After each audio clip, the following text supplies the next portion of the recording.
I was raised country, very country. I grew up in a rural Canadian town which is geographically in the middle of nowhere. A regular episode of Dukes of Hazzard could conceivably be a documentary of an average Friday night of Camaros and Monte Carlos racing from the local RCMP constable who I'm sure spent every minute of his shift wishing he'd become a plumber.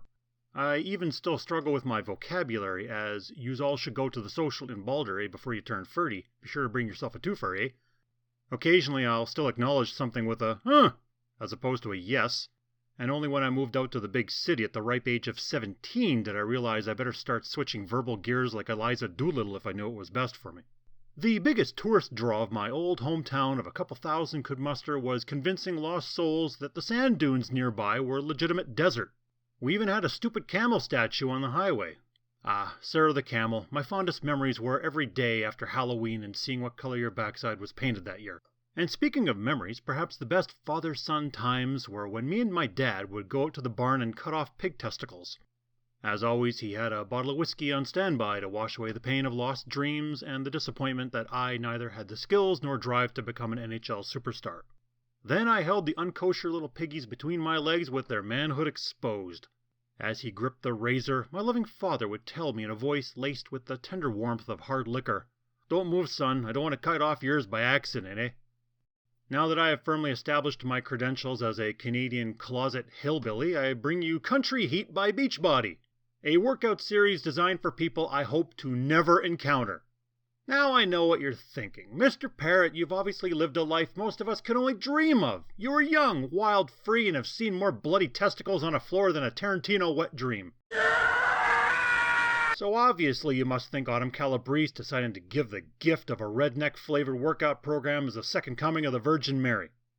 Well, to you people, I can only say I hope your father slips with the razor. No question, if you love country stereotypes, then holy mother of our savior, you have come home to the right trailer park. It's like Beachbody decided to take every corny rural trope, dump it on a table and tell Autumn, "Hey, make something out of this, would you?" And make something she did. If you love country line dancing and spend your weekends at the Cook County Saloon shuffling like a buckle-wearing moron, you might want to shut this review off because what's coming is not going to enhance your already dilapidated self-esteem. But if you're open to the realization that your tastes in music and fitness are a cancerous tumor that need to be extracted, then sit yourself down and prepare for surgery. Much like poison ivy, herpes, or the Kardashians, country line dancing doesn't apparently seem to bother some people. However, most of those that promote Country Heat seem to have a prevailing common denominator. They make money off it. I did a basic search on YouTube for reviews of this, and I am sad to say they are, as usual, from the same sycophantic coaches who also try to convince us Brazil butt lift is the modern-day equivalent of Beethoven's Fifth. So either I'm right and everyone else is wrong, or I've just seen too many bloody pig testicles.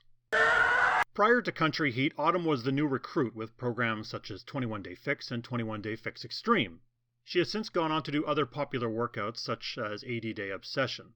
The common gimmick behind all of these workouts was shoving your daily calories into Tupperware knockoff containers, which I'm sure encouraged the morbidly obese among us to get remarkably creative and shove a quarter-pounder in there like an old car in a compactor. Still, those workouts were not that bad, and this meant Autumn Calbrese was officially inducted into the Beachbody fold. Carl Deichler's plan to throw her into the volcano with Chalene Johnson would just have to be put on hold. For now.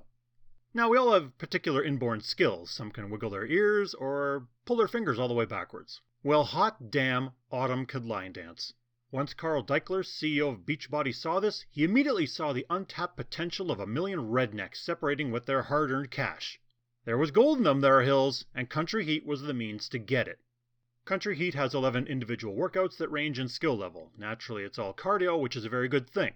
I'm sure they would mess resistance training up by having someone put out their backs by trying to swing hay bales or something. The workouts are all named in a fashion that has very little to do with what is going to happen to your life for the next half an hour. Every last name makes me want to invent a time machine, go back to that old barn, pound back Dad's Crown Royal whiskey, come forward in time, drive to Santa Monica, California, burn Beachbody to the ground, and extinguish the ashes by relieving myself.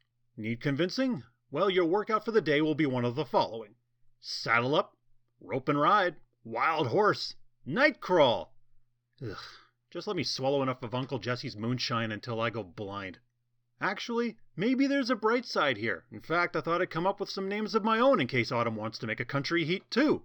How about pub crawl, Knocked up. Fisher cut bait. Twofer. It's on a boar. Horse in heat. Pull up your britches.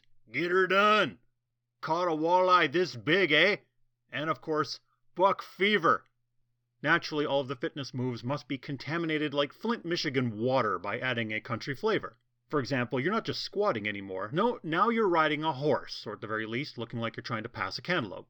Another distracting feature is the sudden adoption of what I can assume is supposed to be a southern drawl. Because, as we all know, you cannot possibly be country unless you speak like you've got a 6th grade education. One more time. Thrust it now, front, back. Each workout has precious nuggets to consider, like the existence of country hipsters. Up until now, I had no idea these creatures existed, and I feel much poorer for now knowing. Each workout stays around 30 minutes long, with Nightcrawler being a mere 3 minutes. That 3-minute voyage into the bowels of hell itself is your initiation. While the other workouts don't necessarily teach real line dance technique, Nightcrawler tries to give you enough skills to keep up with the slobbering Jones at the bar. This one breaks out all the buckles, jeans, Stetson, and whatever was in the costume closet for Brokeback Mountain. If Old Man Jerome came out in manure-covered rubber boots, it would have been just as well. Autumn, for her part, decided not to wear pants today, and has instead run a thin coat of blue latex paint from the waist down. There is smoke, there is music, and there is country, and you can practically smell the Budweiser and vomit. We have arrived. If asked who country heat is for, I suppose I would suspect women would be more attracted to it. Men, well, it will probably feel like an alien rectal probe. An interesting experience, but painful and leaving one hoping for a mind wipe before being released back to civilization. Commence anal probing. I mean, we've been coming here for 50 years and performing anal probes, and all that we have learned is that 1 in 10 doesn't really seem to mind.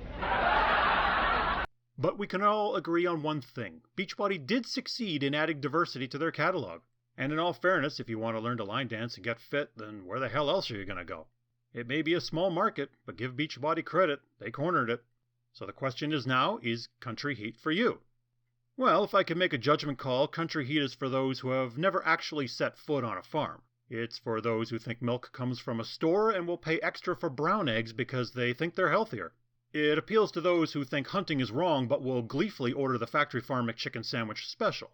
If I could wrap it up, it's like Marty McFly going back to 1885 dressed like a peacock. It's westernish, but just doesn't get it right. This is not how the other half dances, folks. But if you have a burning desire to adopt a culture which in reality only exists in the minds of urban dwellers, head on over to the Boar's Nest and give country heat a try. Just don't say I didn't warn you.